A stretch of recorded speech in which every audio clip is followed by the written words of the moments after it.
So my the point that I'm trying to say is that when people say that Arknights is a single player game, power creep doesn't matter, eventually a few things would happen. Either Hypergriff doesn't address it, and therefore eventually there will become a 6 star that you love and enjoy the kit of, or personality, or the lore, and all of this stuff.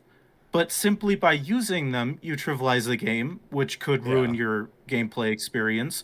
Or Hypergriff does address it, and we get, like with Lapland Altars event, like PVS-3 especially, it's like, oh, hey, we're going to spam 10 3 block only trucks on you at once. Oh, well, I sure hope you have elemental damage Yeah. or some way of stalling them indefinitely until the fuse lights up.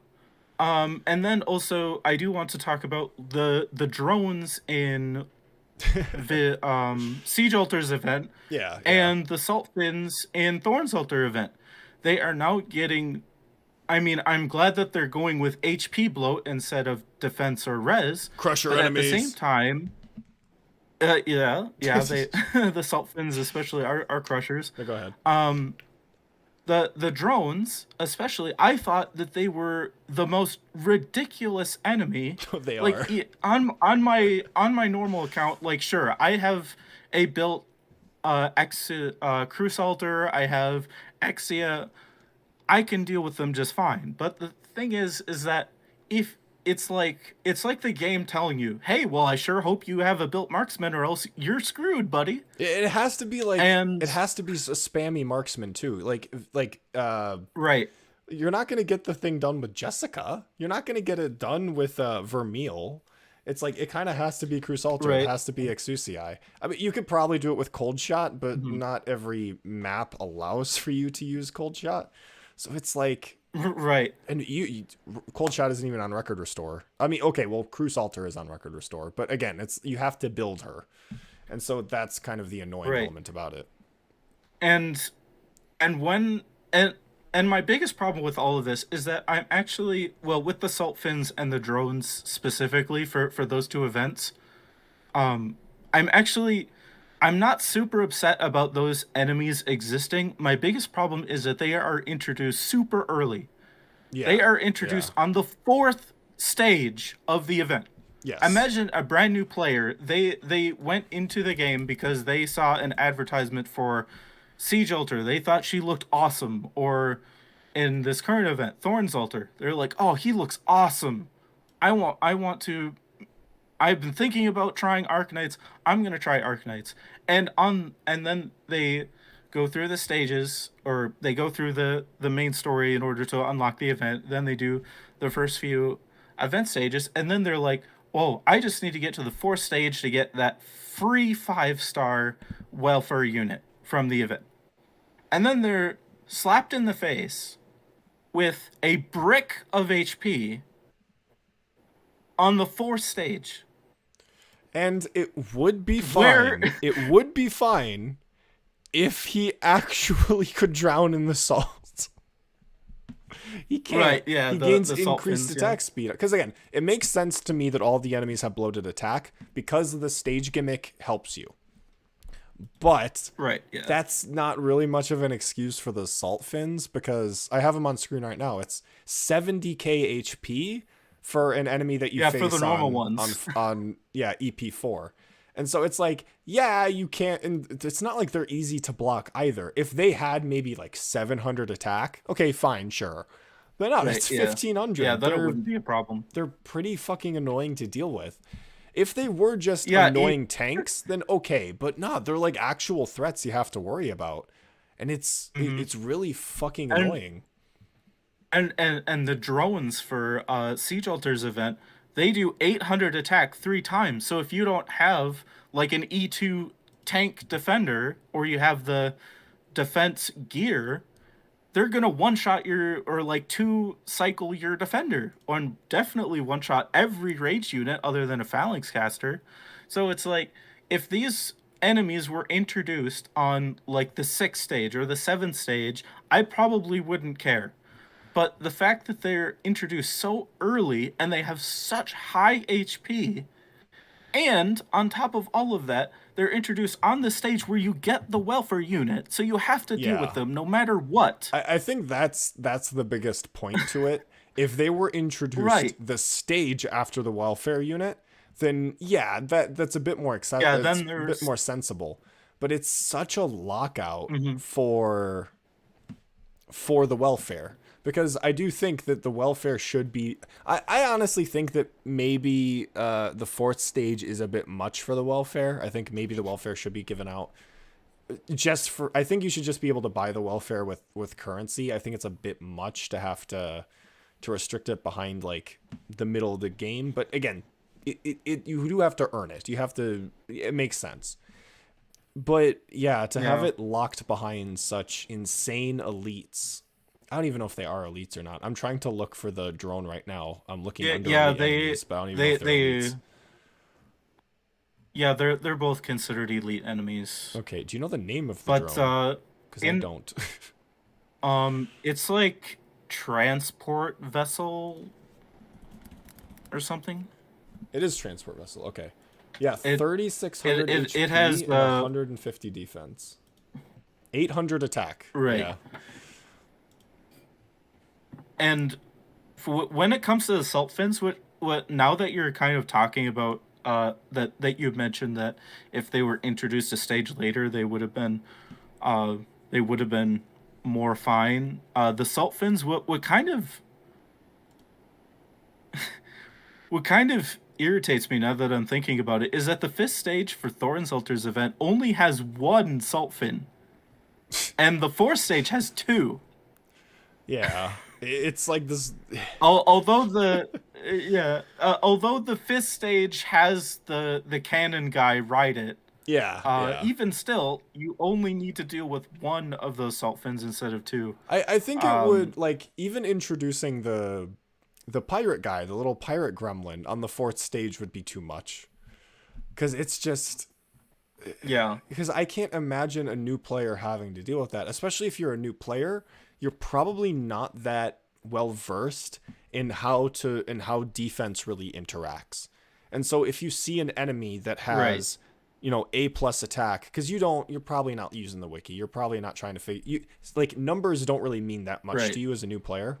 And so if you look at the stats, you're like A plus attack, A plus HPs, you're like E defense, E resistance, and you're like, what do I do? So far, the game has taught me use arts against, things with high defense, and, use physical damage for things with low defense. Like, your Cruce isn't really going to be able to deal with this, and you really do need, like, a very strong, like, defender to really tank 1,500 attack. Even though it's a, like, low DPS overall, yeah, again, instance damage is significantly stronger than rapid attacks. And so I can imagine, just like someone who's maybe in like chapter 4 who only really has like, an elite 1 level 50 or elite 1 level 55 Beagle and maybe like an elite 1 level 50 Koora, not really knowing what to do in this situation, just getting frustrated because they're even taught like, oh, push enemies in the sand so that they die, but you can't do that in this situation. And so the only tool you've been taught in the event is going against you here. And you probably don't have the proper tools to deal with an enemy of this scale. I think it's fine to have enemies that have like that are designed to be approached in specific ways, but I do think you're right in that introducing them too early makes them too difficult for like any kind of player to really deal with them, especially when there's a bit more nuance into how to actually tackle them. So it's like yeah, like again, imagine if they added the little pirate gremlin on stage 4. You just have this like thing with a bunch of range and will just like stun like in splash a bunch of operators, and you don't really know how to deal with that. You may not even have a therapist built. You may not even have a therapist. So it's like, what do I do here? What's the counter here? And so it's like, maybe you may think like, okay, I can use Melantha to help deal with them, and that's actually how you're supposed to deal with them.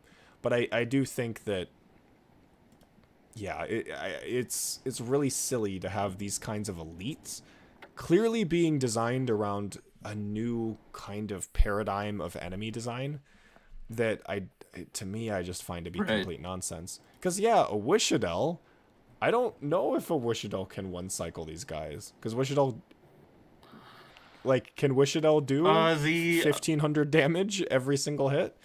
It's 70k HP. I I think she can deal with the normal ones, but on the EX stages she can't. Yeah, so The harder ones. to me, it does make me wonder that it's like, is this actually what's happening? And if it is, I hope to God it's not, because that it will only lead to Yeah. worse situations. Again, right now we can deal with And them, but it worries me. right, right. And one thing I do also want to talk about is that when they have these extreme designs, even on my normal account where I don't really have trouble dealing with them, they still can be annoying because they take forever to kill unless you have well for these things and the drones it's like oh well you specifically need a super rapid fire marksman in order to kill them at a reasonable rate or I guess in my case, I guess Lapland and Golden Glow together can easily deal with them too. But at the same time, it's like even though I can easily deal with them, they're still annoying to deal with, even as a non-threat. Like it's kind of like I think I've had some enemies in the past where for Elite Zero Level 1, there was a few stages like WREX4 with the lazies and like those disarmed guys in Guide Ahead where they're like not even a threat, but they just take forever to kill, and that was before Virtuosa, so I couldn't kill them fast even if I wanted to. Um and stalling something for like a minute or two when something isn't a threat is just irritating to deal with regardless of whether or not they steamroll you or not. So that is another thing I kind of want to point out is that I kind of have the opposite as much of a experience, which is kind of weird to say, oh yeah because my legitimately after I finished the main stages, I'm like I realized that oh wait a minute, I can use Shimmer's S1 against these guys because I remember I was using Shimmer's S1 to oh right yeah for the just to grind the stage, and I'm like oh wow this it works really well because the amount of damage you're amplifying is a shit ton, and it's like oh I can use Gray the Lightning Bear and Shimmer to deal with these guys, and I'm like I was in a weird position where I'm like I can't wait for the EX stages to come out so I can do that. And I did do that, and it was fun. So I guess I had the opposite experience where I'm like, ooh, this gives me an excuse to... Because I legitimately was so excited for this. I'm M3'd Shimmer's S1 because it's really strong. wow Obviously, Shimmer is a really good operator for her S2, but her S1, while it's active at M3, amplifies the damage boost to 53, like 51% or something. Like it's a shit ton. I'm gonna do them that way. It's 30 yeah that is true yeah times 1.8. Yeah, 54% more damage. And so to me, I'm like, ooh, this is gonna be fun. I get to just shred through these things. So I guess I'm yeah just that's true yeah I just found it to be funny that I'm that's just actually like, a yeah, I get to use Shimmer's S1. that's a brilliant yeah that's brilliant I remember in Design of Strife I did a video on like one of the easiest stages I could actually do with Elite Zero Level 1, and the first Elite enemy had what was they had like a few defense crushers, a defense crusher leader, and then one of those guys from Chapter 7 that get buffed by the true damage well things. And the first guy or the caster guy, he had like 40,000 health and 50 res. So it's like, okay, how do I deal with this? And I use Shimmer S1 because it's like 40,000 health. It's like, you know, 10% fragile under 40% HP. Like that's so much HP. That's actually kind of useful. Yeah. Yeah, it is so funny that that like I guess I was talking about earlier about operators that have similar, because I think I remember I don't know if it was you or someone else. I think it was you. We were talking about no, was it? I don't even remember. I think I'm going crazy. But operators that have For oh, we were talking about this with Mystic Casters. I think we were literally talking about that oh yeah, earlier. So I might literally just be going right, insane. yeah, That like there are some operators that have like the same design motif, and hexers kind of have that with their talents. Being able to give fragile to things under a certain HP threshold. I don't think Lucilla does that. I don't know yeah, if Gnosis does that. But that both Praminix and Shimmer have the exact same talent. And it is interesting how little of an effect that has until it has a shit ton of effect. Because normally you'd be like, I would rather right, have an enemy. I would rather have it be gives fragile over like 70% HP rather than below 30%. Because it's like if they're at low HP, they're probably like I'm clearly doing something good. But if right, yeah, for the high HP things, that gives me more of the ability to like, try and get them down quicker, especially with like really high instance damage. So I do find the talents to be quite weird. Okay, Lucilla does also give fragile, but not to a certain HP threshold, and I have no idea what Gnosis does. He inflicts cold, that's what he fucking does. No, he does not. he does inflict. He gives fragile Gnosis to inflicts cold things. cold. Yes. Okay, Yeah, so it's only... Okay, so they all do fragile, but it's mainly Praminix and Chimera that have literally the exact same talent. But I do just think that's kind of funny that it's so easy to overlook it, and Chimera's S1 always just kind of feels like a like a blow off because it's like, who cares about buffing a useless talent? When it's like 54% more damage is really really good, especially when it because again yeah, if we're in a new era where we kind of have to expect all this like insane damage reduction and all of this really high HP on certain enemies, then maybe Chimera's S1 is the right yeah, stonks to go with. So who knows? yeah, and I did look ahead to Exia Altars event, and there's an enemy with like 60,000 HP, but with like zero. It was either 50 defense and 0 res, or like 0 and 0 So we're coming again. back to So this you'll again. get more use out of her. More crusher enemies. Yeah. But instead of dealing huge amounts of damage, they actually debuff you instead. So that's kind of interesting. Okay. Do they reduce And your then they attack? have Do they reduce your attack so they attack make it... speed. Okay, so the whole point is that... Okay, so first off, that's meant to give Sanctum Expirado extra use because he prevents your... Is it him? Is it Sanctum Expirado who prevents your operators from being attack speed debuffed? But it's... Yeah. I do find that... Because that's an interesting design because it's like they're still like... Effectively, their HP is just a shit ton higher because of the debuff. But, it's interesting. Yeah, that is honestly fine. I don't really have a problem with them. And I think you can to play their around credit, it. There has to be a way to play around it. Like, I'm sure you could just right, have a bait right. out the debuff with something else. The other thing too about these in Axia Altars event, these are introduced on the 7th stage, so they're not introduced early either. Good. What was the other one? There's also an elite enemy that has really high attack and high HP, but relatively low defense and res, but it's not like super high HP. It's 25,000.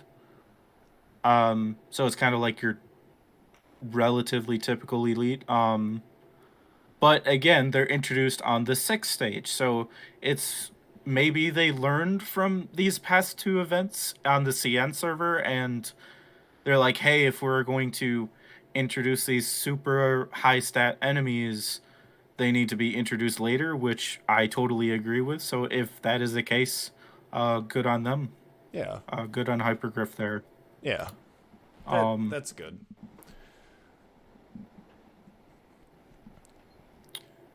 But again, I so do I think will give them credit for that. I'm still a little worried though. Because yeah, because Yeah, I yeah, think me too. Exucii. I think Exucii from that event is definitely something. Because as we were talking Yeah. about, and as is the main point of what we're talking about having operators that are like incredibly easy to use, it's very bizarre, like or easy to use to a point where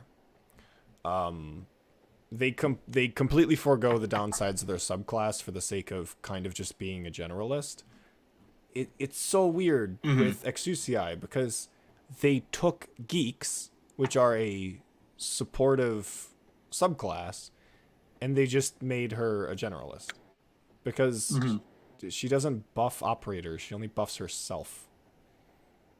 It's like she steals Yeah, and attack speed that's from one of your operators, and it's like, oh well, she mhm. debuffs one of your operators, but she doesn't buff them. Oh, the unit and the affected operator gain a barrier equal to their HP. Okay, so then it's not even a Yeah, but it's downside because you're based. affecting a. It's not even a downside. It's and it's also buffing based on her own HP, so you can't really like play around that much, Uh, which is kind of disappointing. yeah, because when I look at this, Like it's geeks, like I think. because you're buffing the HP. It's like what the only operator that you would want to like give a shield like to buff the HP of that you would want to keep their attack speed are crushers. Outside of that, who cares? Oh, Quora has 70 less attack speed. It's like who gives a shit? Like that's not a downside. Right, yeah. And it's like Right. if you're saying that the HP is based off of Exucii's, it's like okay, what's 250 of around 2000? Like So 3K or something. Yeah. or if it's 250% of 2k, then that's 5000 HP. So that is a lot. But again, it's like that's not really a downside given that you're typically going to be buffing like something that's a tank. And since you're buffing because again, it's in this very weird environment where the whole point, and that's on her S2, neither her S1 or her S3 do anything Yeah. with the geek subclass. And so it begs the Right. question, why is she a geek? Like literally in this update, they And removed the ability for geeks to kill themselves with their trait. So again, in the attempt to make yeah, yeah, that Exucii, was the worst part. yeah, in an attempt to make Exucii as easy to use as possible, they removed the main downside of geeks and removed the main gimmick of geeks, which is that they have a buff that also comes with a debuff, requiring you to be smart with how you use them. But I guess that's too much Yep. nuance to give players. Like, she's just a Yeah. sniper. And and looking at her at the trait change, you know what is it's kind of funny because before, as far as I'm aware, it was 3% of their HP per second, and they reduced that all the way down to 1%. So that HP Oh drain like yeah, isn't even yeah. That's hardly relevant at so all. it takes 100 seconds. And then Like yeah, Hoderer and kills then himself quicker. Hoderer on his S3 kills himself quicker. It, yeah, like, and then on top of that, they can't die from the health drain, so it's like not what's the point of it? it's exactly. It's like just at that point just remove it altogether. Like the only thing that Almost, you know? like yeah, it's like the only thing that it really combos with is their is their module trait change, which gives them increased SP recovery rate when they're above 80% HP, That's which yeah. normally has always been a nothing burger because you're supposed to be using geeks with medics. So it's not like they ever really fall below 80% HP because it's like, oh, well, I have Perfumer next to my Yeah. Spuria. So it's like Spuria just has increased SP rate now. And it's like, okay, whatever, that's fine. It rewards you for using the operator correctly. But now we're in a very weird Yeah. situation where because they've been buffed to be incredibly easy to use. Now you actually have to put it now it feels like that their trait requires you to put in effort when it used to not even be that. You actually have to work for this now. Cuz Yeah. cuz it's not like your geeks are typically going to be attacked by things. Yeah, I mean, it's possible for your ranged enemies, for your ranged operators to be attacked, obviously, yeah. But, normally the main issue with geeks is themselves, is that they're debuffing their other things, they're killing themselves. It makes Exusiai's self-heal kind of pointless and more focused on the AoE damage. It feels more like Exusiai is wearing, like, the geek subclass is, like, a coat. Like, it's like, oh, she technically is a geek. Yeah. Her talent heals her when something happens, and she doesn't even have the geek RNG talent anymore. Like, she's not a geek.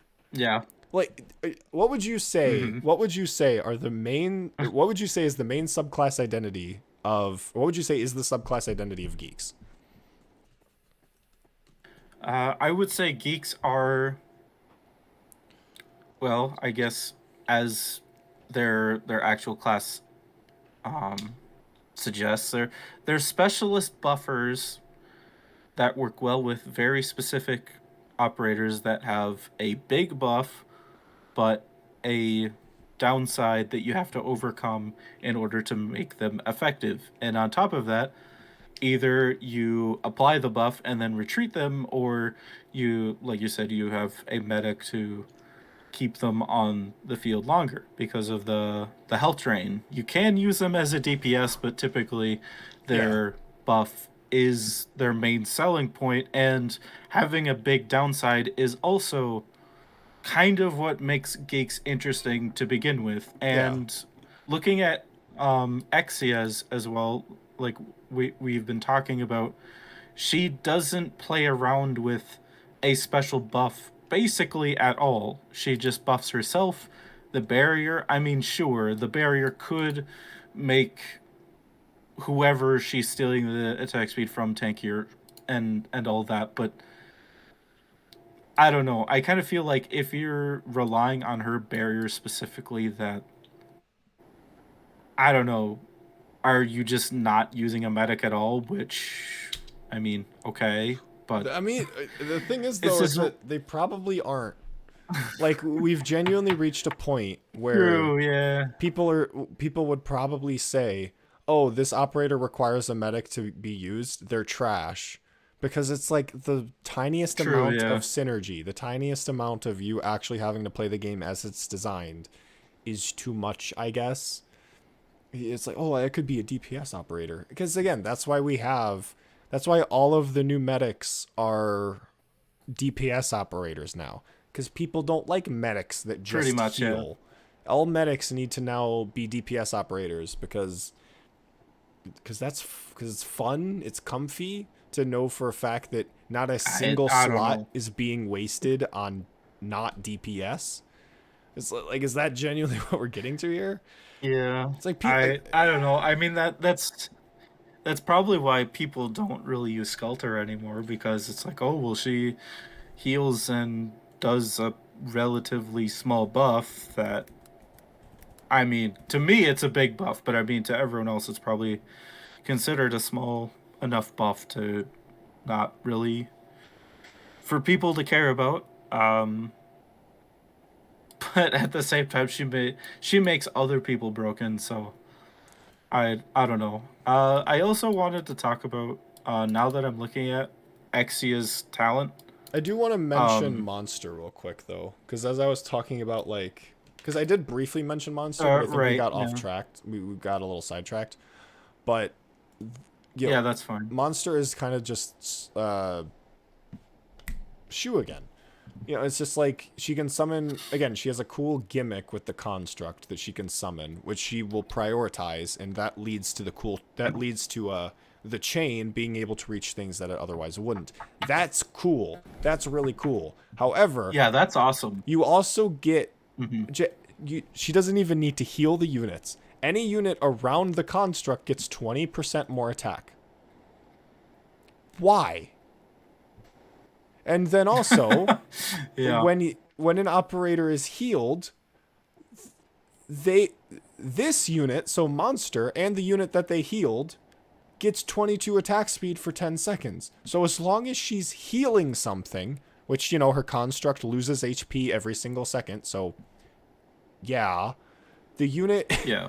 So the construct and monster just get free attack speed because she's healing. You're being rewarded for her healing things, because I guess that's too much to ask for. And it's a 20% attack boost and a 22 attack speed boost for basically nothing. The Ock's what, a 30 attack speed and 30 attack boost? Or 30% attack boost and 30 50. attack speed? 50? 50 each? Okay, that's a lot more. 50. Okay. Mm-hmm. But, I mean, this is about like but half at the same effect time, for nothing. And it affects multiple operators. This at the same time, yeah, I also want to briefly talk about why I'm kind of upset about Monster as well. On her skill 2, it multiplies her attack speed to 2.8 times, I think it was. So you get like 55 attack speed on everybody for 30 seconds or something. Oh. It's like, okay. Yeah. I mean, think about every source of attack speed that we have on operators. Oh, Irescape?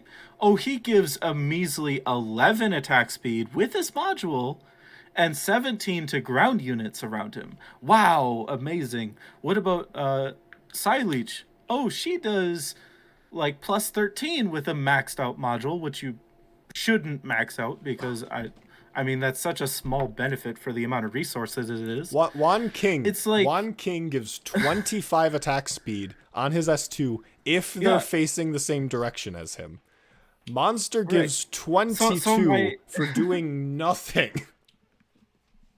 Yeah, that's kind of something that does bother me. It's like, oh, every source of attack speed in the game, basically, from operators, is like 10 to 15 range, and then all of a sudden Monster comes around. It's like, here, have 20 for free.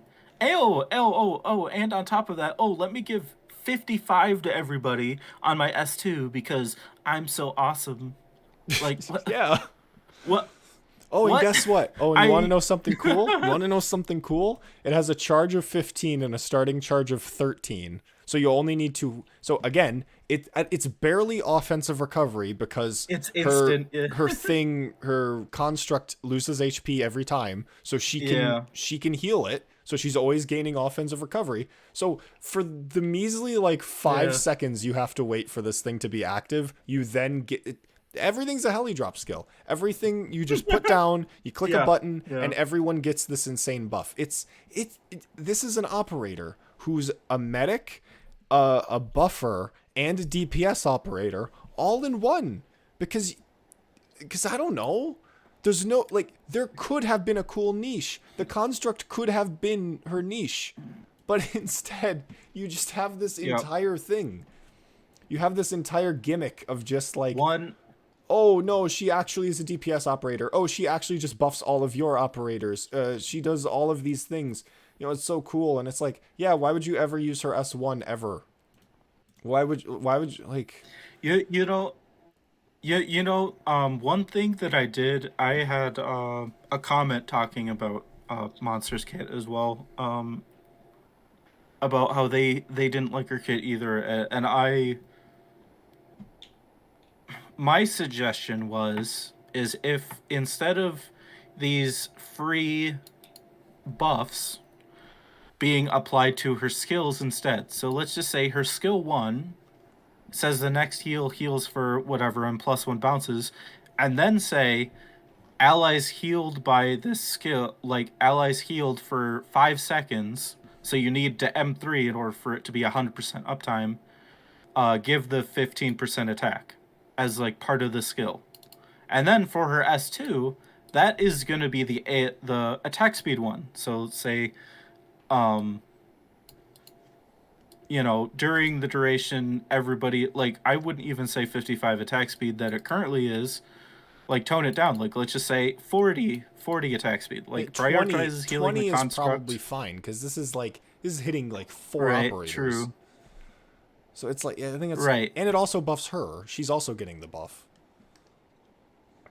But my point was is that instead of having both of those buffs for free, what she should have had was have them be spread out and say, oh, skill 1 gives the attack buff, skill 2 gives only the attack speed buff, and then skill 3, like let's just say it gives her, I mean, I don't know, a huge amount of chaining, or like everybody.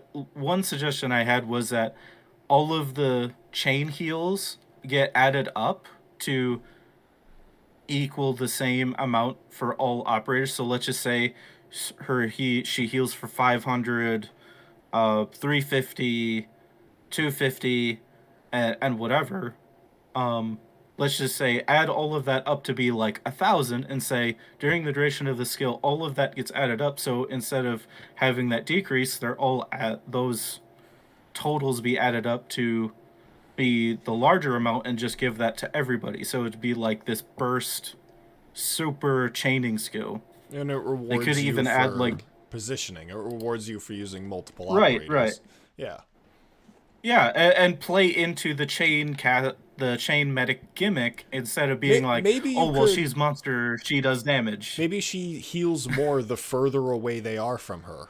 So it's just like it's the opposite kind of effect. Yeah, It's that could be. like she Yeah. the further away, or just all operators in range, the further away they are from her gain increased healing.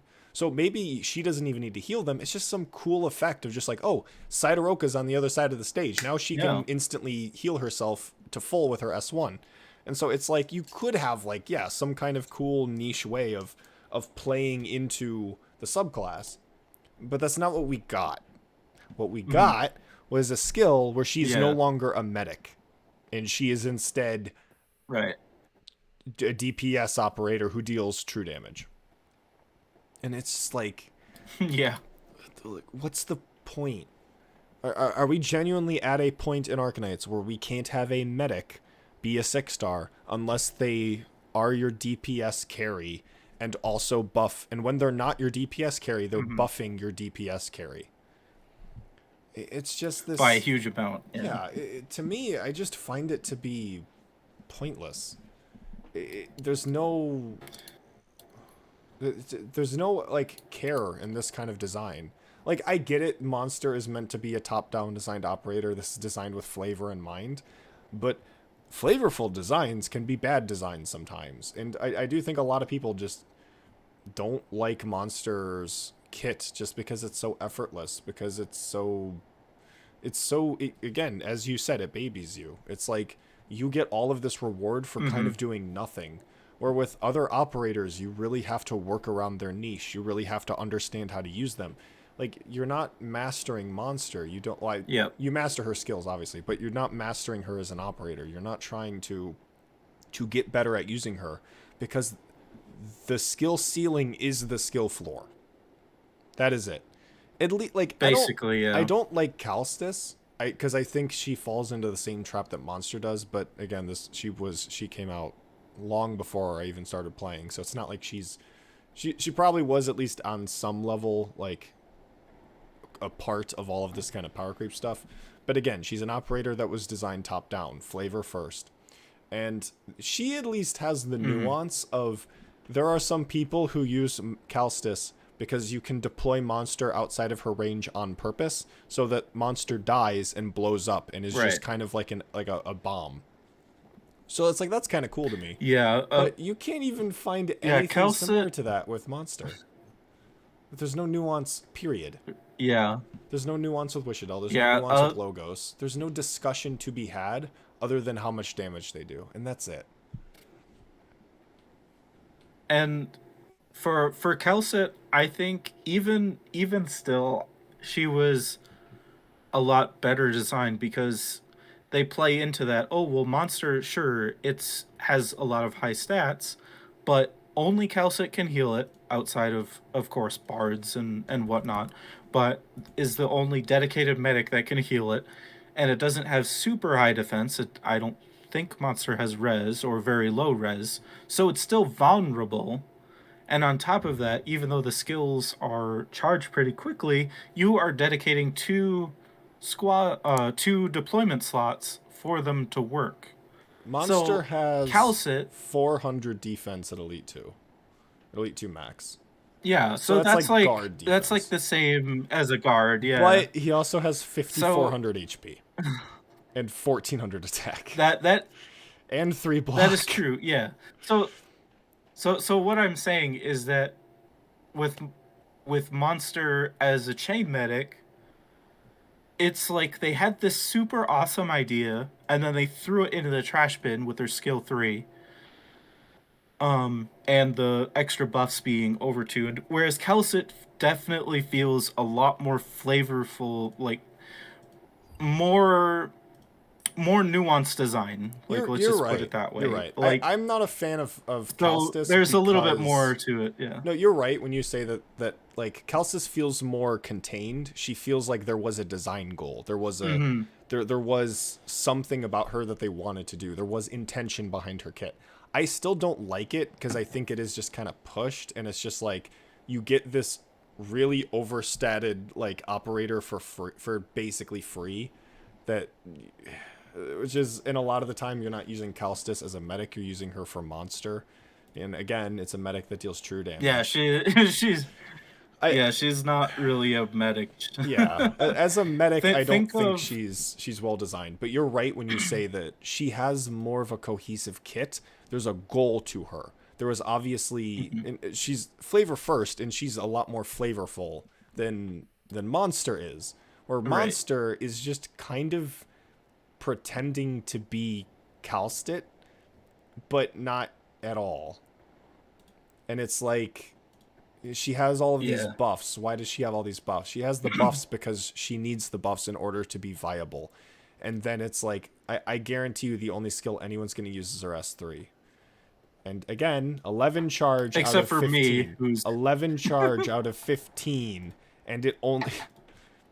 I'm going to be that person who only uses her skill 2.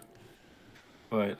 that's because I'm kind of obsessed with you want to do funny attack buff speed stuff. buffs. Yeah, no, that's fair. That's fair. I can understand wanting to pull for Monster just for the sake of having a funny buff operator. I wouldn't pull for her out of principle and because I think she's a horribly designed operator. But no, I agree when you're just like, oh, I want to buff. Like you see normal Exucii, she is going to have like 500 attack speed when I'm done with her. So it's just like, yeah, okay, I get that. That's fair. Yeah. But, you know, I just out of a matter of principle, I have no interest in trying to want to pull for her because she's just so nothing. There's just nothing about her that I find to be redeeming. And because operators are significantly more than just what they output. It's a matter of design. It's a matter of what makes them not what makes them useful, but the element of why they exist. Because it's quite obvious to know why Monster exists. And obviously you have the whole meme of just like, they turned Monster into an anime waifu. And it's like, yeah, apparently there's some lore behind it that apparently makes sense or something. I don't really care.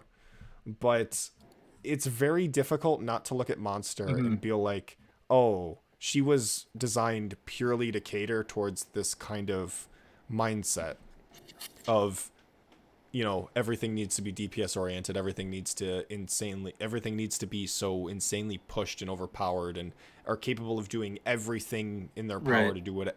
Just do all of these things. Be the super generalist. Like, she's such a generalist. She's both a supporter, a medic, and a DPS operator. Those are like the three different things that Arknights has. You do damage, you buff someone else's damage, or you make sure things don't die. The only thing that... No, because she is a tank, because she gains 5,000 HP. But... So she's all four things. She's a tank, she's a DPS, she supports, and she heals. It's just like... Everything must be such a super generalist. Everything needs to be capable of performing every single role. We can't leave room for nuance. We can't leave room for specialty. Everything just needs to be everything. And to me, I'm just it just sucks. Yeah. Because it takes, to me, it defeats the point of Arknights. Because that's not what Arknights is supposed to be. Arknights is, again, I keep saying it, it's a game about specialists. It's a game about putting the puzzle pieces together and figure things out. And I understand that there is appeal for it. There is the market for this. But it isn't good design. Just at all. And it is annoying to me that there are people out there who will say that like something is bad design because it has a flaw. And to me, I find that to be annoying. Like, I remember people saying that like an issue with Crushers is their lack of defense. And it's like, that's not an issue with their design. That's how they were intended to be designed. That's an intentional downside. Yeah. That's not something that needs to be fixed. That's something to make them balanced. And so to me, I just find it frustrating that it feels like the actual game of Arknights is just kind of withering away just to become another gacha game. Yeah. And I also was looking at Exia Alter's kit as well. Something that stood out to me is that her talent, when an allied unit consumes ammo, has a 25% chance to deal 150% attack as AoE. Her module increases that 150% to 185% and gives her 65 attacks. So she gains like such an absurd, well, maybe I shouldn't say absurd because there are more absurd modules, but I just kind of felt like pointing out that like they made Exia Alter get this huge damage boost by getting her level 3 module, and I don't know like what the deal is with that. Like, I don't know. Does Hypergraph really want people to invest in her module specifically for some reason? I don't know. But release modules exist for some reason, as I've talked about in my video on modules. Right, yeah. Release modules are the dumbest fucking thing ever. Oh, you know what's funny? You know what's really funny? The module, like, icon, or not the icon, but like the picture representing the module. It's a slot machine. You guys took away the coolest part of Geeks. Not the coolest part, but one of the cooler parts of Geeks, which is the fact that their talent is literally gambling. And instead you replaced that with, oh, when an allied unit consumes ammo, there's a 35% chance to nuke something. It's like, no, you don't have the right to put a fucking slot machine. You took away, like, the stupidest and most, like, one of the most fun parts about Geeks, which is the fact that their talents are just, has a chance to do something random. And it's like, that was fun. That's something that you probably could have like explored upon with Exucii, but you didn't, because she needed to be consistent. She needed to be straightforward. She needed to be quote unquote good in the minds of people who don't want to play your game. You know what is even give more... me stupid gambling, Geek. I don't care about like. It requires this stupid condition that requires like, oh, did you buy Lumen? I hope, or did you buy Lumuen? I hope you did, because then now the Exucii you bought can do more stuff. When it's like, because in reality it says when this unit's skill is active, there is a 35% chance to do this when attacking. That's what it actually says, but it doesn't say that. Because again, for some reason in this event, there's this weird forced synergy with ammo-consuming Laterano operators, which to me is just like, you better buy the banner, losers. You better buy it good. Better get both Exucii and Lumuen so they synergize with each other. It's just like, oh my god, like, it's such a dumb thing to complain about. You know too, what is even? Who cares? But it just gets me. It just gets me. Yeah, you know what is even more ironic about, like, you're talking about they took away the Geek slot machine and that her module is a slot machine. Yeah. Read the name of the module. Convenience Kit for new friends. No way. That's hilarious. It's convenient. Convenience kit for new friends. Yeah, it It's is really fucking convenient to not need to rely on RNG. Because the thing is, though, is that functionally, I would say this is probably less interesting. Because, like, if you look at it, okay, it's a 35% chance when attacking while her skill is active to do, like, an AoE thing. And that, like, that's, like, the same thing as, like, Ak, who pretty much has a 25% chance to, like, do extra, or, like, I think he has, like, a crit on one of his things. So it's like, why not also add, like, it's a 35% chance for one thing. Why not make, like, 3 things? Why just do one thing? And why is the HP recovery guaranteed? Why not make it so it's like, oh, when an allied unit consumes ammo, has a chance, like, chooses one of these, recovers 25% HP, deals 185% of attack as an AoE to an enemy within their attack range, or just, like, I don't know, it increases the attack speed of a random operator in range by 10, and that can stack up to 5 times. Like, I don't know, just do something. Why did you take away the slot machine? It's not more convenient. They just took away the other options. They just left you with one option. Like, what the fuck? I just found that I've just found that name and the topic, and no, you're right. It's this is icon so funny. She herself is the convenience kit. She's not a geek. She's just a sniper who loses HP every second. She's a Hoderer sniper. That's what she fucking is. She does. She's what her talent is. Her talent is more similar to fucking Cruz than it is to any geek. She is just a sniper. This is a crit skill.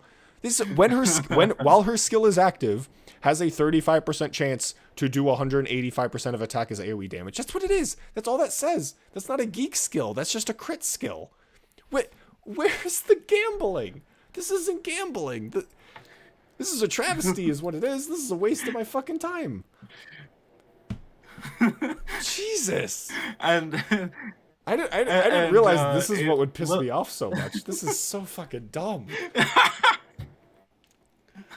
And the funniest thing is that with Ox module, they embraced it. It says, each attack will trigger one of the effects, and then they added, additionally has a 30% chance to activate all the above effects at once. It's like they made him more fun. Yeah. And then with Exia, it's just like, nah, you just do some extra damage. No, you're so right. Yeah, it does say that. And additionally has a 30% chance to activate all the effects.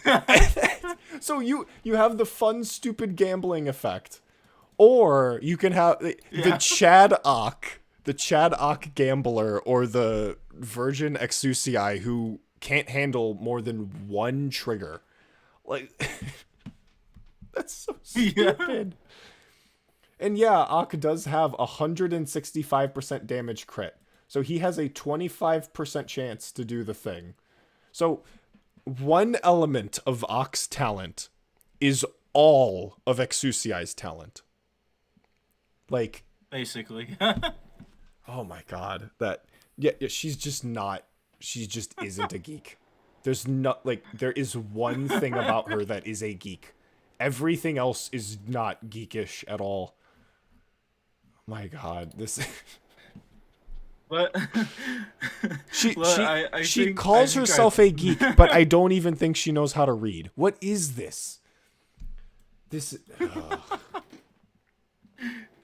And I think I might have mentioned to you this before, but one problem I did have with Exia specifically, and it's kind of another thing about limited alters that I don't really care for, because I want limited operators to be unique, fun, and interesting, and yet Exia Alter just feels like her sniper form, except with more attack and higher scaling.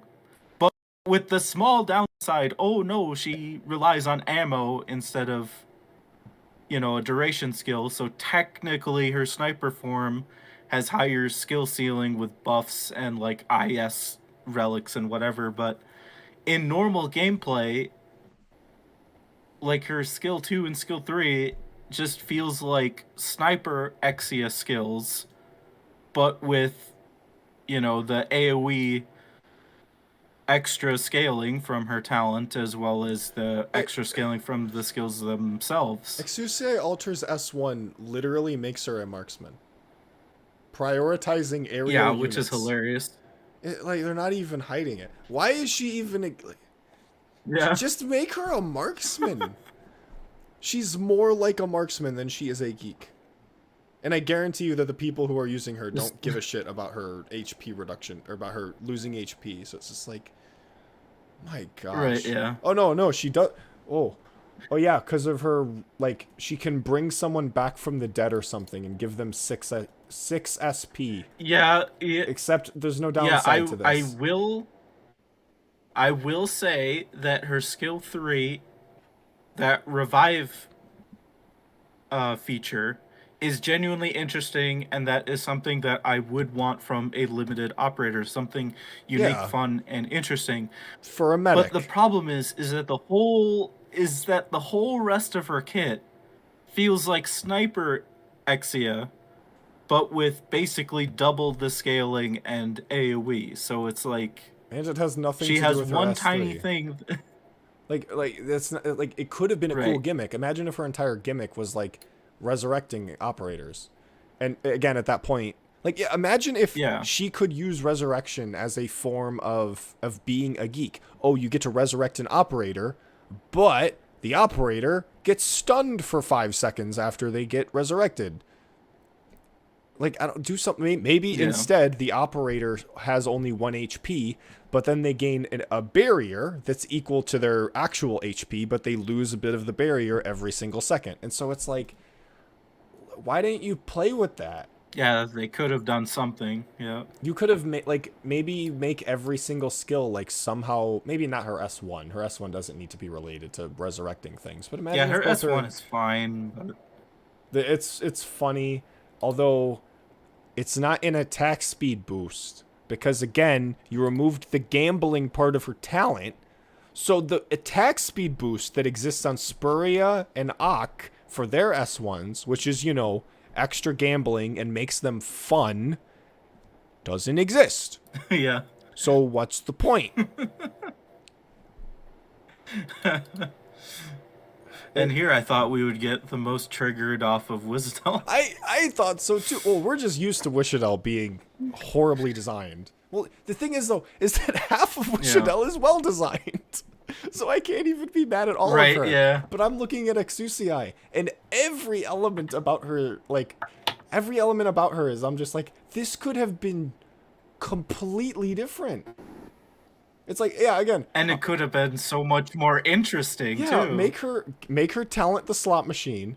Make her S1 increase her attack speed, not her damage output. Sure, keep the prioritizing aerial units. That's cute. Okay, it's a nod to her original form. All right. Or I guess it's just like when this skill is deactivated manually, fires all the remaining ammunition. So I guess that's kind of it. But I don't know. Honestly, what I can't wait to do is why not just on Elite Zero level 1, why not just make the skill fire 8 shots? Why does it need ammo? Because the stupid Wombo, because the stupid built synergy. That's why. Because she needs to have ammo. It's dumb. It's fucking dumb. I can't wait.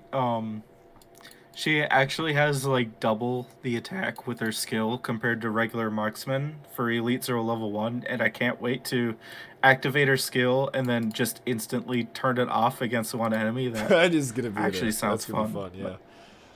No, yeah. But other than that, that is a cool element of the skill. Is like, oh, you can deactivate it, and then she does like this rapid fire shot. It's like, that's cool. I have no idea why you wouldn't do that though. I don't know. I guess if there's a low health enemy... I guess. Like, does the damage mod only affect it while you haven't deactivated it? Is that why? But, to me, it's just like... I have no idea.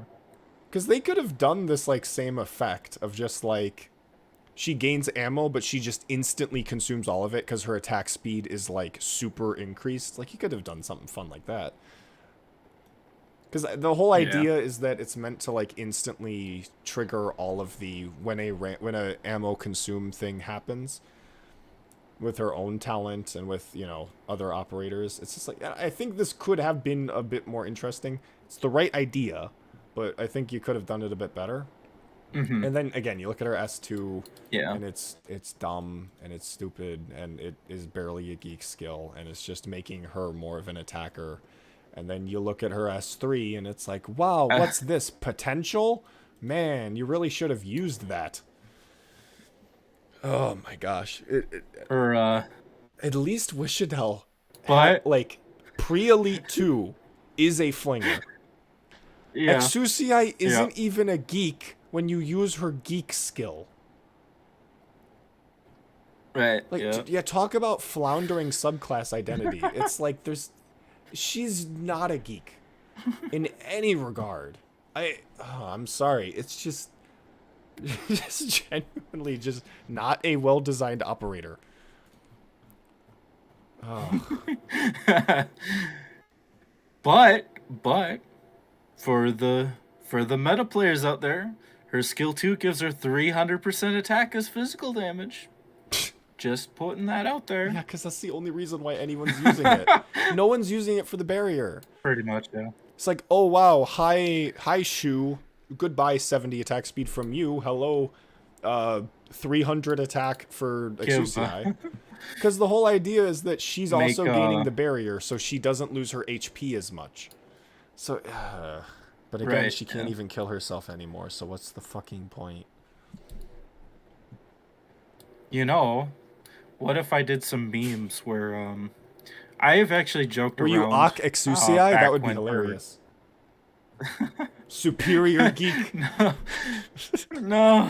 That was what I was gonna say is on Dusk's X module, I have made the joke many times because I absolutely hate the fact that Dusk's X module gives her max HP instead of attack speed, which is something that, in my opinion, Splashcasters desperately need, and so of course they put it on her IS mod instead of her DPS mod. But anyway, I have joked around that giving her max HP, that Hypergriff wanted her to be a tank, which is obviously incorrect, but I might make some memes using Exia Alter to give the barrier to Dusk, so she has, what is it, like 7,000 HP, and be like, okay, HG, here's the tank you've made Dusk into, because she gets a useless 190 max HP, which doesn't do anything, because her max HP is high enough anyway for that not to matter. What is So her it's HP at? It's okay. I mean, it's 1800 without mod and 2000 like, with mod. Over 2000 is when like a ranged operator has decent survivability. Like that's when their survivability becomes decent, especially if they have 20 resistance. But yeah, for Dusk it's like that's kind of like 1800. That's not really anything at all. And then you just got 1800 and then you get 190 from 2000 the mod. It's like what extra hit is she surviving with this? Yeah. But again, it's just like it's mod stats for the sake of mod stats. It's kind of pointless. I don't know. It's ridiculous. I know. Again, mods are dumb. Like I keep like I keep saying, I keep dunking on her X mod because I get so frustrated that I see what Hypergriff were trying to do, but because it's an early mod, and they obviously don't go back to old mods to make any changes, they would rather make new modules. By the way. Just scrap modules, implement balance changes, make the game an actually good game instead of a shitty gacha slop. Thank you, Hypergriff. Please give me money.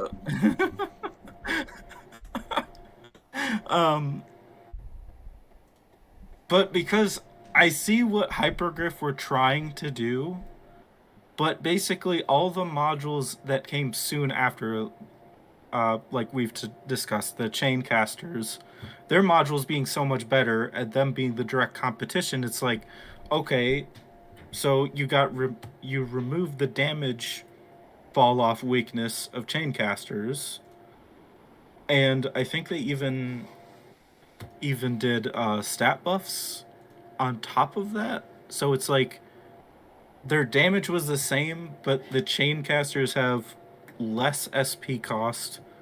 They have technically further. Well, they have further range. Plus, they have the chaining, which leads to further range.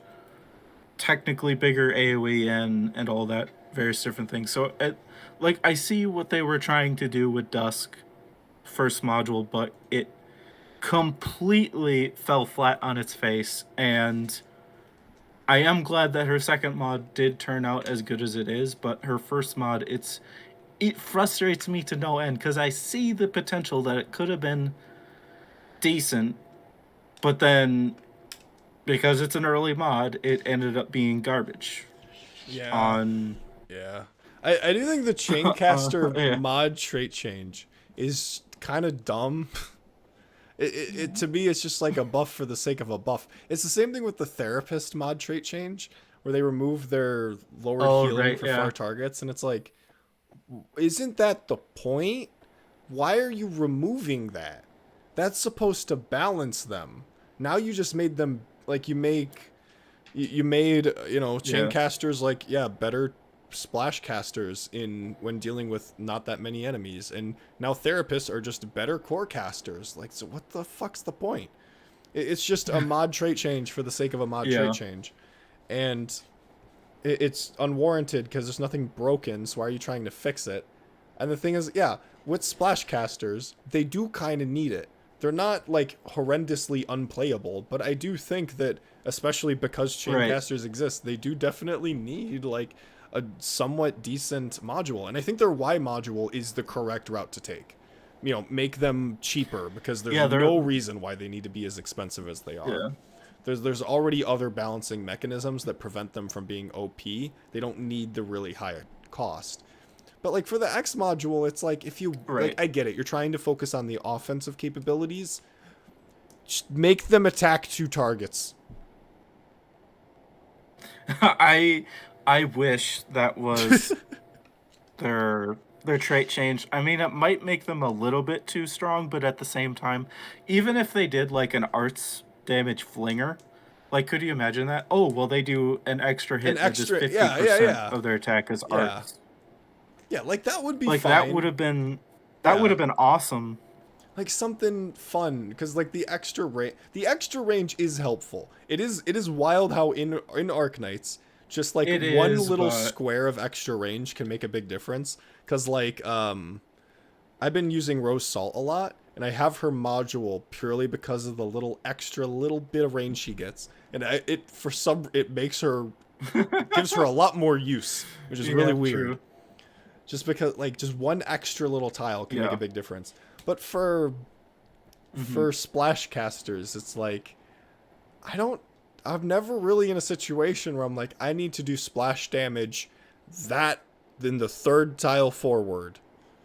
And it's like, if I need to like snipe something, I'll just use a core medic.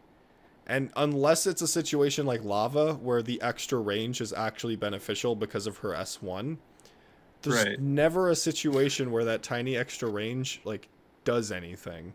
And it's like, it would be better if it was like Leonhardt's talent or something, where it's like, oh, you gain more attack if there's more enemies in range or something. Like imagine if they gave splash casters like, oh, 15 more attacks. Like what if they literally just gave them the Lord module? They gain like 12 attack speed when there are 2 more enemies that in would range. You could have made it honestly, 4 more enemies in range, and it would have made sense. So that could have been amazing, yeah. Yeah, it's so easy to do that. Some other ideas that I had for the X module change is like applying like 10% arts fragile to enemies in range, like give them more of a supportive role as well. Yeah, but like, hey, the arts fighters splash casters. Arts Well, fighters beat you to it. That's fair, but No, but you're right. You Yeah, know like, what I mean? Like I would say though, I like, oh, think that you're using other arts damage dealers, and then it's like, oh, bring a splash caster for the yeah. extra bonus damage, or whatever. Yeah, you're right. I do think that would be more befitting of the support module though, the Y module. But That's true. yeah, to make them more support oriented, but you're right. Like to kind of just give them just some element of just like, hey, why not bring a splash caster? That kind of thing. Because yeah, Right, I do think that the X mod trait change is just like it doesn't do anything, and especially when you look at Dusk's X module, it's just like, oh wow, yay, 6 more stacks. Yum yum. What really annoys me about, like you said, with the X mod is that Lava Altar, as far as I'm aware, is the only one that truly benefits from the range expansion because of how it's worded or coded or whatever. Yeah. They get marksman sniper range, where it's like, okay, so Lava Altar just magically gets the extra tile of range just because her skill just so happens to say +1 tile instead of range expands. It's like, are we serious? Yeah, because it doesn't work with Gitano. Like I don't think it works Yeah. with Leonhardt. I think Leonhardt just says range expands. It shouldn't. Yeah. So it doesn't work with Leonhardt. It won't work with Mostima because that's also set in stone. Yeah, her range and it doesn't expansions. work with Dusk S2. Ooh, Pith has it though. Pith has Splashcaster X. Like that matters. And yeah, it literally only works with lava. And the other thing is that Marcel, the Splashcaster who power creeped every other Splashcaster in terms of damage, they made sure to make her S2 say +1 range instead of range expands. So if she ever gets an X mod, she gets the Artilleryman E1 range as a Splashcaster. Permanently. So it's like, you just can't make this up.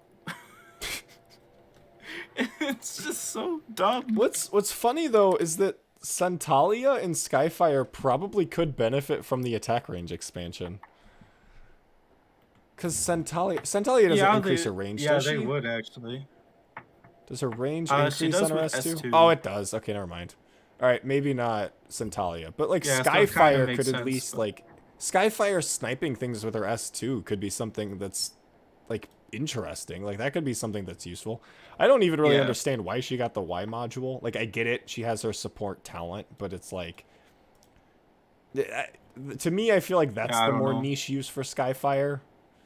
Like, yeah, to me, I think Skyfire is fun because I get to summon meteors on my enemies, but, I guess that's a niche take nowadays. It's probably because, her talent does say that they need to be blocked, so unless you're blocking, like, further out, that the extra range doesn't really make sense, but... To me, I get I'm what just you kind of mean. looking at it from the S2 perspective, but yeah, to me, they're coming more from the idea of, like, of trying to buff her talent to make her more support-oriented, because that's more unique about her, so that's fair. But to me, I'm just like, hey, what if I could snipe enemies with the meteors? Because to me, I do feel there's some, like... Yeah. There is some, like, use in that. Because the whole point of the extra tile... Because the main benefit that extra tile gives is just being able to snipe enemies that are, like, AFK, or just, like, slightly out of range. And so, oh my gosh, he literally has a talent called... Skyfire's talent is literally called Arts Sniper. See, I'm just right. I do want to build and test out Skyfire on my normal account, but the problem is, as per usual, is chip catalysts and module blocks. So True. So I want to build her. She's E1 level 70 on there, and it's like she's on my list of eventually I'll E2 her, but I mean, man, like you've said before, the chip catalysts are so annoying, So pointless. and Such a waste of a mechanic. and and and module blocks as well. Yeah, and what makes it even more frustrating is that Arknights could fix or address the issue by not completely removing the red certs you'll Just make them eventually like, need just to make use to buy them. But just make the chip catalyst like 20 red certs, okay? Like they don't need to be 90. Just that enough to where I yeah, can like that's I can true. pay with them with my like login credits. Like, okay, it's just like 270 for a single 5-star. That's so much for just no Yeah, reason. Like I want to buy the but the welfares in the shop, but I can't because I have to spend so fucking much on yeah. chip catalyst. It's stupid. The other thing, well, what I was going to suggest is that how Hypergriff could alleviate that issue is simply by allowing us to buy one or two every event. To this day, I have no idea why they haven't done Yeah, that. that's true. That's true. Like, could you imagine every event you get one or two? One or two would be, I I think, a mean, little it's not too enough. little. I think like 6 would be fine. It's like there, that's 2 5-stars and 1 6-star. Yeah, Because we only I mean, get you new could do that, events. but Because we only get new events like once every like month and a half or something. So it's like, I don't think it would be that bad. And you know, maybe less on reruns, but it's not like we really get much. yeah. But I'm just saying, like, if even if they only give like one or two, It that would be would better, yeah. make a massive difference. Yeah, because you don't Like, need to be imagine spending so also much. if the other thing is, what if they gave out um like one or two of the kernel headhunting permits from the event, like just like the normal ones. Yeah. Like that way you could actually store up kernel polls instead of only like we seem to only get them from like half anniversaries or anniversaries, right? Yeah, kernel is The such a major events. weird like mechanic to me. It would make it makes it seem like it should be easier to access because the whole idea is that it's like, okay, here are the really old operators that just aren't going to show up on banners anymore. So let's just let you get them easily. But you you can't because they're still the same cost as the normal banner. And so it's like, why would I Pretty want much, to yeah. like why would I want to spend resources for this really large pool of operators that sometimes I get to choose who I want when I can just instead like have the more focused, you know, banners that I at least have an idea of who I'm getting. And it's like, Yeah. what I feel like, yeah, like kernel tickets should be like a lot more common. They should be something that you're just given. And I do think that it's like, why does it need to be 6K a rundum? Would it be horrible if it was like 3K for a multi? Like if it was 3K, I don't even know if like, Yeah. because as someone who likes old operators, I you'd think I would love the, you know, the banner, but it's like, I don't know, I don't feel incentivized to actually pull on it because it's such a wide Exactly, array, yeah. and it's just too expensive. I per I pretty much only use the kernel to buy from the yellow search shop, and that's it. Yeah. Unless I have like unless I have a few kernel headhunting permits from the anniversaries, it's like, okay, I'll see if I get them in the first 10, and then otherwise I'll buy them from the yellow search shop.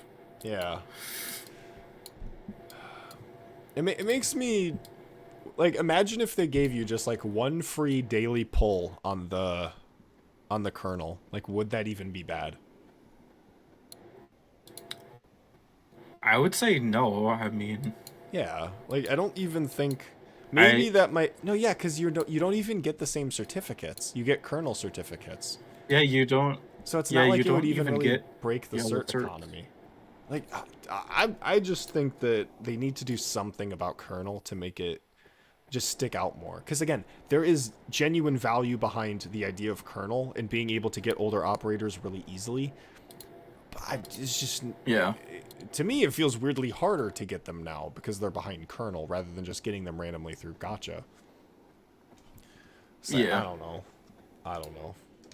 And a really sad thing is for my Elite Zero level 1 progress is that I am roadblocked because I don't have Carnelian and I Ooh. don't have Chenalter. Those two specifically are stopping me from clearing quite a few stages. So, Well, like I said, limiteds and are a that scam. frustrates me. Well, Carnelian's not Well, a yeah. limited. She's just old. But she is, yeah, she's on Curdle, and I didn't, and since I've had Lynn for such a long time, I was like, well, sure, Carnelian can be useful because she can attack while being tanky still, but that's not really something that I need very often, and I haven't needed it very often. But at the same time, um, I need her for WREX5 and 5-10 because, well, and also RIEX2 CM because her ability to tank while also dealing damage is surprisingly more useful than I was giving it credit for. I would say that that might possibly go against the subclass, but obviously when you're in a position where you are really scrounging for defense, I'm not really gonna blame you. Well, I actually really like how they balanced Lynn and Carnelian for Elite Zero level 1 specifically. Because Intentionally, Lynn has more. 100% intentionally. They're looking out Yeah, for the E 100% the E intentional. zero level one guys. Sure. Um, is that Lynn has a higher defense ceiling, and she has a skill that has it's a stance change. So if there are no ranged enemies nearby, you can activate her skill for some extra damage, and it charges back in 10 seconds. So if you have a window between ranged enemies or whatever, you can sprinkle in some DPS, and it also slows enemies a little bit. But Carnelian has lower defense, but if you charge her skill twice, she retains the trait and deals damage while being tanky. So I do like that dynamic. And because of the brilliance of Hypergriff's design team for Elite Zero Level 1, the 5 stars have a bigger range than the 6 stars do. So they are actually usable for my niche, even though that their defense is quite a bit lower, obviously, That because is of the stat cool. differences. That is very cool. That's So they that's this week's somehow. that's this week's Phalanx Caster fun facts with Loey. Tune in next week for more Phalanx Caster fun facts. Yeah, so somehow they managed to really balance them out very well. The only thing that I don't like is that Mint, who is of course the free welfare phalanx caster, she Yep. unfortunately has basically the same skill as Beeswax and has just slightly less stats. So it's like if I have a choice between using the two, Beeswax is always going to be the option. Um, Unless I just feel like using Mint for some reason. But Well, um, Mint can buff your other operator. No, she probably can't. It'll lead zero because her talent no. gives your other operators defense, which I have literally never used before. I Oh, have actually, used it when at I've. elite 2, she becomes less likely to be targeted while her skill is active, which is actually hella useful. But that's That at is elite true, 2. yeah. And her module increases the defense to like 20%, doesn't it? Yeah, 21%, yeah. 21. Yeah, 23% with full pot. So that is kind of nice actually. It's not game changing, but if you have like a maxed out Quora, getting like an extra 200 defense is not terrible. Yeah, but it's also like you're using Mint to buff the defense of another operator, and it's like, well, isn't the reason why you're using Mint to Right. be defensive? Right. And the worst thing about it too is that it's only when the skill is not active. So if she's attacking, you get less defense. Yeah, which makes less sense because you need the- other things to tank for her Yeah. because she's less likely to be targeted. Yeah, it's just one of those early design choices, I guess. I guess. It is obvious to me that Hypergriff does learn how their operators function over time, which is quite interesting that they often will just kind of go out and make a new subclass and just kind of try their best at it, and sometimes they'll fail, sometimes they won't, but they do end up learning from their mistakes, which is something that I do find to be interesting. But it's also interesting that they make mistakes so often. Or not that they don't make mistakes so often, but they do still end up making design mistakes in like the weirdest ways. But they never go back and fix them. We're just forced to live with them, which sucks. Again, that's like the Quartz and Frostleaf. It's just like it's so easy to fix them. It's like we know what you're going for. You fucked it up. It's fine. It's so easy to fix it. My God. And I see that the wiki has some anti-Splashcaster propaganda right here. Because their attacks deal equal damage to all enemies in range, regardless of distance, they are more effective than Splashcasters in eliminating large groups of enemies. What? Which, I mean... It's about Phalanx casters. They're basically saying because of the range, they're more effective than Splashcasters. But Splashcasters also do the same. Which is kind of true, but... all of the things. Yeah, but Splashcasters don't require skill up time to do damage. That's true. That's a dumb comparison. What? Those are... what? Man, although why would you ever want to use a Swordmaster? Liberators literally do more damage. Yeah. Like, come on. Phalanx casters and Liberators are interesting because they're the same thing. And it makes me wonder, it's like, can we have more of this? Can we have more, like, normally does not attack except on uptime where they do a shit ton of damage? Can we have like a Phalanx sniper? Can we have that, please? Like, imagine how what cool is really funny. Well, I guess that's what hunters what is really are, so. kind of what is kind of funny is that Lynn just casually has plus 200% attack just because on her S3. So it's like Splashcasters, oh, you're lucky if you get plus 100%. Lynn just gets plus 200 just because. Oh, I thought you were saying plus 200 attack, like that was a flat attack boost. No, percentage. Yeah, I see that now. I'm like, wait, her S3 gives her plus 200 attack. What the fuck does that do? Yeah, plus 200%, yeah. Because it's a 6-star S3 and we already... Okay, you do have to wait 20 seconds this time, though. So, it's balanced. Oh no, the horror. If only she had a talent that gives her SP. Oh, wait. Wait, does she? 75% chance to recover 2 SP when attack. Okay, never mind. Exactly. Never mind. All right. Very clearly, we're I love how this started with us like trying to have an important and an intellectual conversation. Now we're just talking about fucking Phalanx casters. Completely went off the rails.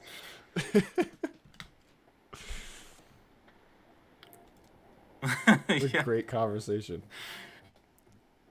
Well, you have to admit that reading out normally does not attack but has greatly increased defense and res when skill is active, attack, steal, AoE, arts damage is more interesting than geeks lose 1% HP per second and no longer gets killed by their trait. Yeah, you're 100% correct, yeah. Again, it's like, as I I was don't saying with like Crushers, it's like Phalanx casters can only exist in a game like Arknights. Like, to have a subclass that Yeah, literally that's does true. fucking nothing is. Because Right. what's amazing about Phalanx casters is that they don't even. Like, for me, you could give me a Phalanx caster that literally doesn't have a skill, and I would still use it. Because just the ability to have a tank on a ranged tile is useful. It's like, that's how insane it is. And what's really funny is that if you have Lynn's tank mod, you can activate her S1 and she's still tanky enough to tank most damage, so you can just have a permanent AoE arts damage source in the middle of the stage. Oh yeah, because that 40 extra defense is actually like 100 extra defense when because of the mod with her skill.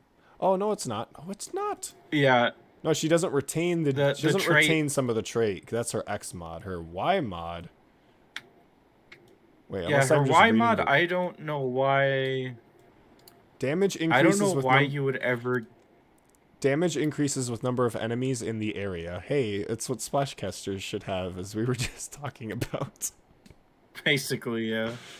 Man, how do you feel having every single like caster subclass that's derivative of splashcasters just being better splashcasters? Yeah. It's. Ah. Yeah, Although I'm not as mad about splashcasters because I find Lynn to actually be really fun to use, but I'm more upset about Necras being a splashcaster for literally no reason, yeah, and then cause, having a yeah, Juggernaut summon just because. yeah, cause like Like you combine splashcasters, those two together. yeah, cause here's what splashcasters is that they're not. I still don't think they're defunct just because chain casters exist. Like, I still find use out of splashcasters. There are situations where I'm like, I would rather use a splashcaster than pudding. Yeah. But like, okay, a phalanx caster doing AoE. Yeah, that makes sense. That's how they work. Chain casters hitting multiple targets. Yeah, that's how they work. Shaper casters just only hit one target. So why is she doing AoE, period? Yep. Like, it doesn't make And any fucking sense. and on top of that, and on top of that, her summon also does AoE, or the upgraded one does AoE. So it's like just one of those things where, as you've talked about, like you've experienced how fun techno is, and then Ablana is just like, what if techno summons just had like, 10 times the stats or something, You take all of the and nuance out she of techno. kills right and kills everything on the stage whenever you activate her skill other than bosses. It's like, yeah, that's you know, Yeah, it's perfectly fine apparently. because Necras is just. What if we took all of the nuance out of techno, and just made the summons Yeah. really fucking overpowered? And that's it. Yeah. And and the really sad thing is that she could have been really interesting. I mean, I really She like could the have, idea yeah. of, oh, you need to keep her summons alive in order to upgrade the main summon, and that could have been awesome. And just have her kit be more of a supportive thing so that she would synergize really well with someone like having a different main DPS in her attack range, because we have discovered that you don't Yeah. actually need to have the Shaper caster kill the target in order to gain the summon. So it's Yes. like, Yes. so she could have been so interesting in that, oh, she might struggle against harder enemies in order to build up her army. So you need like another DPS, but when she gets going, then you have the super summon that she can heal. That would have been awesome. But Yeah. instead, it's like we've talked about over and over about like the overtuned, comfy design. It's like, oh no, my Shaper caster can't kill fast enough or can't kill well enough. Here, have 2,400% of your attack is arts damage to all enemies in range. Here you go. Yeah. Oh, and you heal your summon just because. Oh, Or I will as say though. part of I that will say though, damage. you have to wait 11 seconds for the skill to charge after deployment instead of 10. Oh. Yeah, that is true. Yeah. And then But also you only have to but- wait 16 seconds for it to charge again, because for some reason this is a 16-second charge skill. yeah, so it's just one of those things where, I mean, sure, Eblana is super strong in the lore. I mean, she was the leader of the whole Dublin army. That's but a dumb at the argument. same time, That's a dumb argument. Period. Like, lore should not make an I don't care if Logos is the most fucking overpowered thing in the lore ever. That doesn't give you an excuse to make a bad game object. Yeah. Like, that's dumb. Yeah. Like, imagine you're playing chess and you're like, oh, in real life, the king can declare execution. So you should make it so at any time, as long as you control the king, you can just kill one of your opponent's pieces. That's how it works in real life. It's like, design games. Don't design fucking... Like, yeah, I do not care if Nekras or Eblana is like this, like, oh, she's this really overpowered thing in the lore. And it's like, yeah, she was a boss. She's like all this overpowered stuff. And it's like, I don't care. Right, yeah. The whole point of a game is to be balanced and to have specific tools that work with each other and to have different challenges that we must overcome. Like, don't just, no, it's dumb. Again, I understand. Yeah, that's why her... I understand. That's why her wanting S3 is. We keep talking over each other. We're just amazing. But it's like, I understand top-down design. I understand you want to make an operator flavorful. But you can do that without making the operator brain dead. That's also a thing. You can also do that. Yeah. And it's like, listen, if you want to push them a little bit, that's So- fine. We've reached a point where all 6 stars are pushed. You know, whatever. But, like, at least add some nuance to it. And rather than just making just, like, here's a shit ton of text, and it's all just basically telling you this operator does a shit ton of damage and a bunch more. It's like... Basically, yeah. It's like the operator is harder to read than they are to actually use. It's like, yeah. Isn't that ironic? Yeah, it's like, no wonder EN can't read. It's like they get all of their information just for using the operator itself. They don't fucking need to read. Yeah. I mean, who would read the description of, like, Wizardel having these lingering mirages? Yeah, who fucking and cares? The Revenant Single Shadows. boom, that's all it says. Yeah. And often Basically, reading the thing just makes it more confusing. Like when we read, because I think That is we are true, yeah. 100% correct in assuming that the trait actually just says, hey, when this, where is the trait? I think it, I don't know, Shapercaster. Show me the trait. It's not showing me the trait. Can create summons by defeating enemies. Which implies that they need to be the one to defeat the enemy when they do not. Yeah, can create summons by defeating enemies. Yeah, it implies that they're the ones fucking defeating the enemies. So it's like, that, like, okay. That's not our fault, okay? So it's, yeah, it's like, Yeah. you read, and even when you look at, like, Eblana, I remember when we first read her, we didn't really understand how her S3 worked. Because I thought at first, like, it was the upgrading that was repeated 3 times. But no, it's the damage that's repeated 3 times. And it's like, what the fuck? Yeah, I had to watch a Kyostin V test it out in order to find out that the damage itself repeated 3 times. Yeah, so it's just... it's like, yeah, sometimes... And even with Nekras, there's still a bunch of information that isn't even told to you about how the summons work. Because...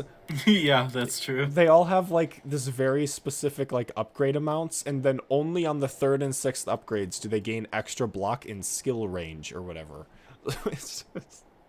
There's just like all of this extra information you don't even fucking know. And it's not like any of it matters because it's not like you're actually thinking Right. in a nuanced way when you're using Netcrash. You're deploying her, you're waiting 11 seconds, which is longer than 10, to click the ability. She wipes the board, she summons Big Chungus, and then 16 seconds later she does it again. Yep. It's a lot of text for no actual thought. It's funny. Because it's so wild to me that you can have like operators that are so mechanically complex but aren't actually that complex or nuanced in their usage. And then I could make like a 20-minute video talking about fucking Connie Palat and how that's nuanced. Because again, it's like I will forever like I can talk more about Crushers based pure.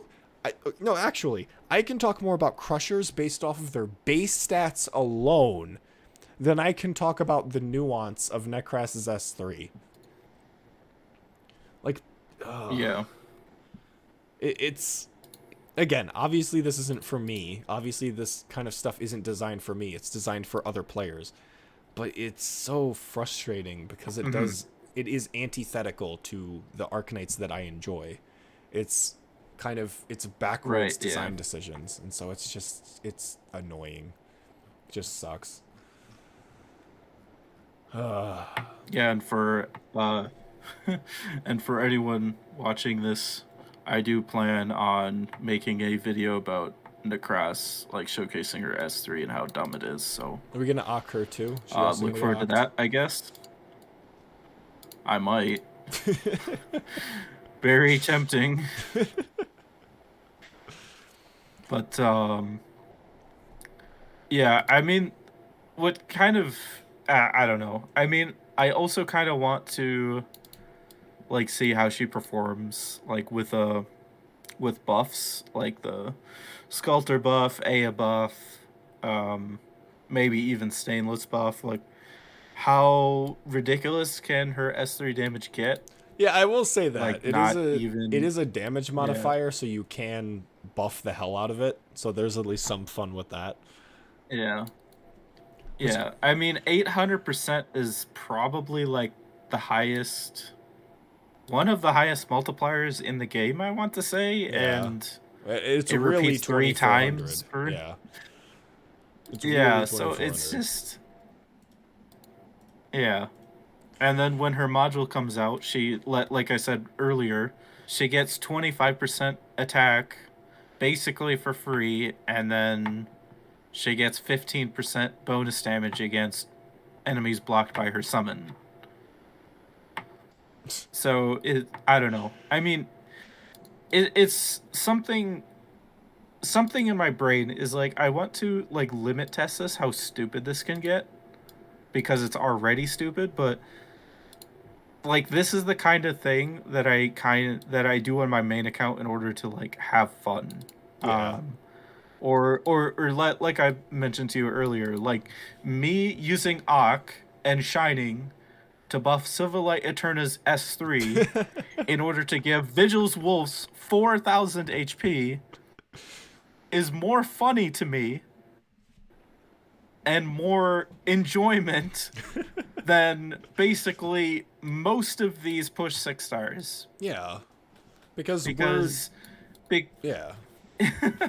we're the Johnnies of Arknights. We like doing stupid, dumb combo stuff because that's what we have fun with. Yeah. We enjoy the hurdles that we need to overcome with this kind of stuff.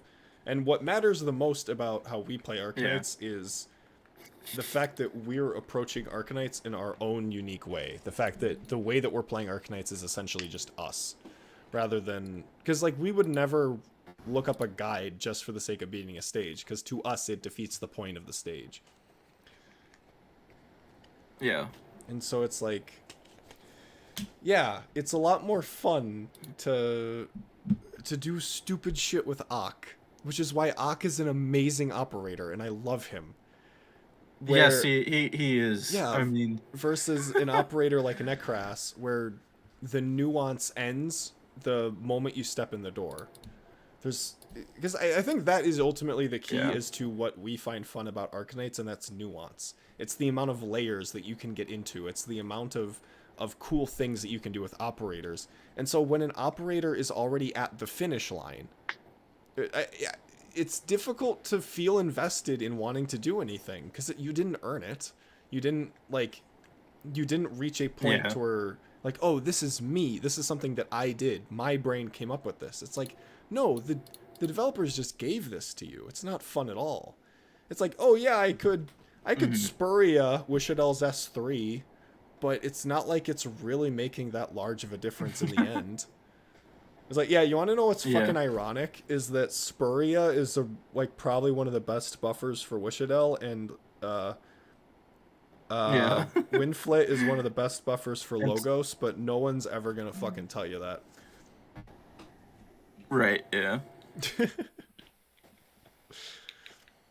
And the other thing too that I wanted to mention, just getting Vigil's Wolves to 4k HP with the Civil Eterna S3 and those buffs. Also doing on the other end of the spectrum of using Shining Sculptor and Thorns S1, getting Vigil's Wolves up to 17, I think it was 1700 defense.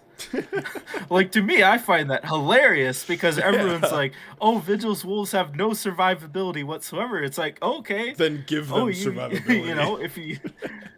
Yeah. Well, actually, you know what? That you're right. That so much defense. No, you're right. That is exactly how we play the game. To most people, they will look at Vigil's Wolves and say, oh, they lack survivability, they're bad. But then we look at that and we're like, okay, let's give them survivability. It's like... Challenge accepted. Yeah, it's like the whole point is to just try and... I guess, yeah, just be hipsters and try and prove people wrong. But ultimately, it's the fun of the game is filling in the gaps. It's trying to make something overpowered just through your own brain. And you know what sucks? You want to hear a sad story? Yeah. To Mimi can't be fucking buffed because her talent is just an attack boost. It's not a damage boost. And so if you try and buff her base attack, that doesn't do anything in regards to her attack buff that she gains from her talent. It's all additive. And so you can't take advantage of her high attack in any way. And it makes me so sad because I thought it would be so cool to Winflit buff to Mimi, and now I have an 80% attack boost on something with 1400, doing something with 1400 attack doing physical damage. I'm like, oh, that'd be so cool. Doesn't work. Yeah. Which makes me sad. Yeah, that is pretty sad. Yeah, we're coming. It's why you should. We're coming close on 4 hours right now, so we should probably wrap it up. Okay. You know who you could use Winflit on? Who? And get the full advantage of the buffs? Holohaic. I don't have her, but you're totally right. Well, the Vortex does 420% attack as arts damage. Yeah, that's a damage modifier, range. Is it not? Yes, it is. Whirlwind hits the closest target and levitates it for 2.2 seconds, dealing 280 to 400... Dealing 280 to 420. The whirlwinds are reached to a position. Yeah, because it increases the further away the enemies are. Oh, okay. It's like, for some reason. Thorns thing. Okay. I thought it was just like it could randomly be somewhere in between that. No, that would be kind of funny, but no. Oh man. And then I could also put Conipala on there, giving them a 30% arts fragile while they're being levitated. Oh, that would go so hard. Yeah, now you're thinking. Oh, I love that. I love Coniplat so much. He's such a jank operator, but he's so much fun. I need to make a video on him. And he's also, so cool. Holohaic applies weightless on enemies with a certain amount of HP, making them easier to be levitated. 80% or more HP. I see. Yeah, you can choose the different modules. Like X mod is more damage, whereas Y mod makes the weightless have a better They threshold. give them arts fragility. And she inflicts fragile. Then what's the point of Windflit? Oh wait, that's only on enemies with with less than 50%. Okay, Windflit's still cooking. Windflit's still cooking. With more than 50% off, yeah. No, waitlist to enemies with 50% so I mean, you could just more. go. Arts fragility with 50% or less. You could just. You could just go with the X mod for the pure damage and just let Kwani do the fragility, but That's awesome. yeah, I don't know. I wish there were more levitate targets purely because I just want to do stupid. Like, I'm excited that I have Aroma now because I can do shenanigans with Connie. Yeah, Aroma should be fun. Yeah. Yeah. I have Aroma, but I don't have Holohack, and it makes me sad. People call Hula Hayek bad, and I don't know why. Because to me, she just looks like a generic caster that levitates things, and I'm like, why? Is it because she doesn't do as much damage as other things? I guess the biggest point is that the whirlwinds that she attacks with is single target, so even though it looks like it's AoE, it's not. And the damage. She's a core caster, my brother in Christ.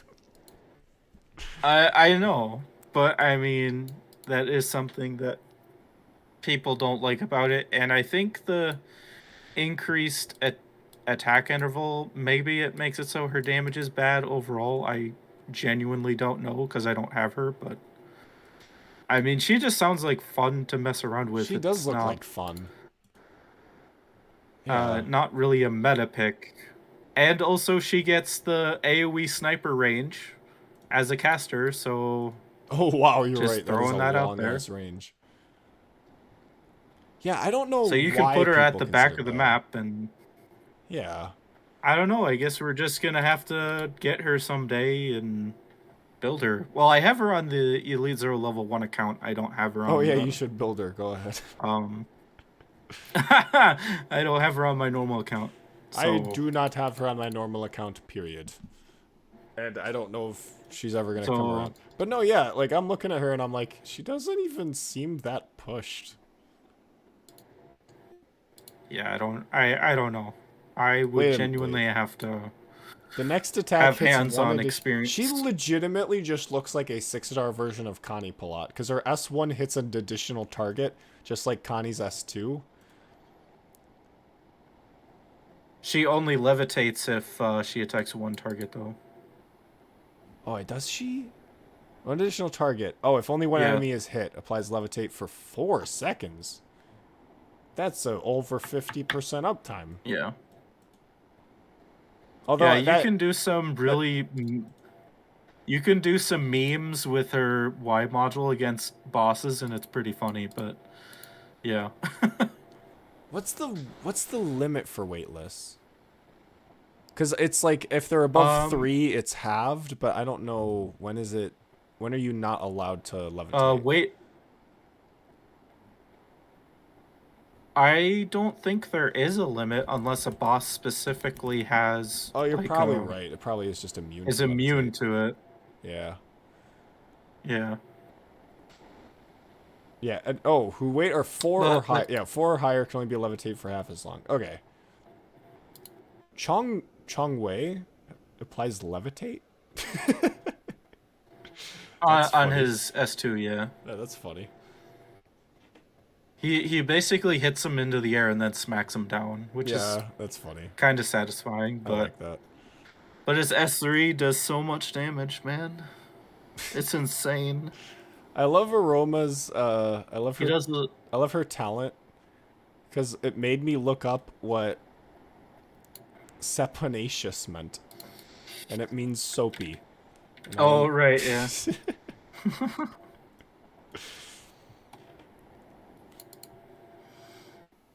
But yeah, it's levitate's a fun ass mechanic. It makes me sad they don't do more with it. Yeah, I agree. But yeah, like you said, we've been we've been yapping for a while, over 4 hours. So almost. This should be a very good addition to the podcast. So We People actually can talked hear about our spicy opinions.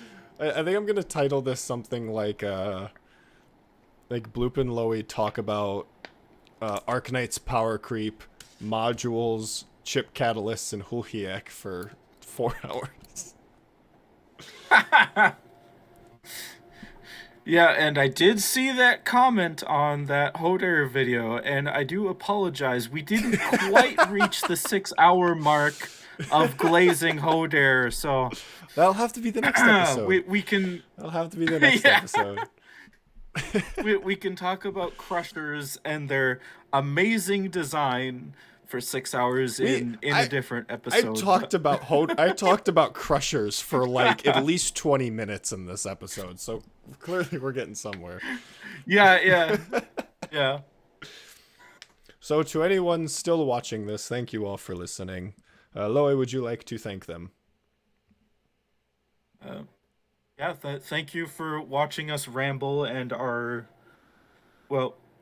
concerns and discussing about the whole, a lot of the super high stat, pushed 6 stars as we're calling it here, and also discussing the potential power creep of stage enemies, but we'll just have to wait and see, and whenever I can get myself to do commentary videos, I'll do that Wizardel video someday.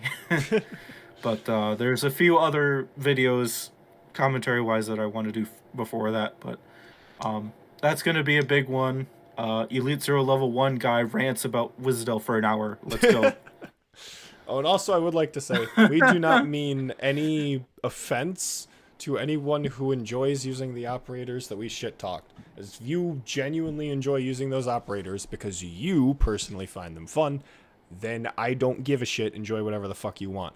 If you're using them not because you find them fun, then perhaps you should be using something else. So I thank you all for listening. Tune in next time. And remember, to crush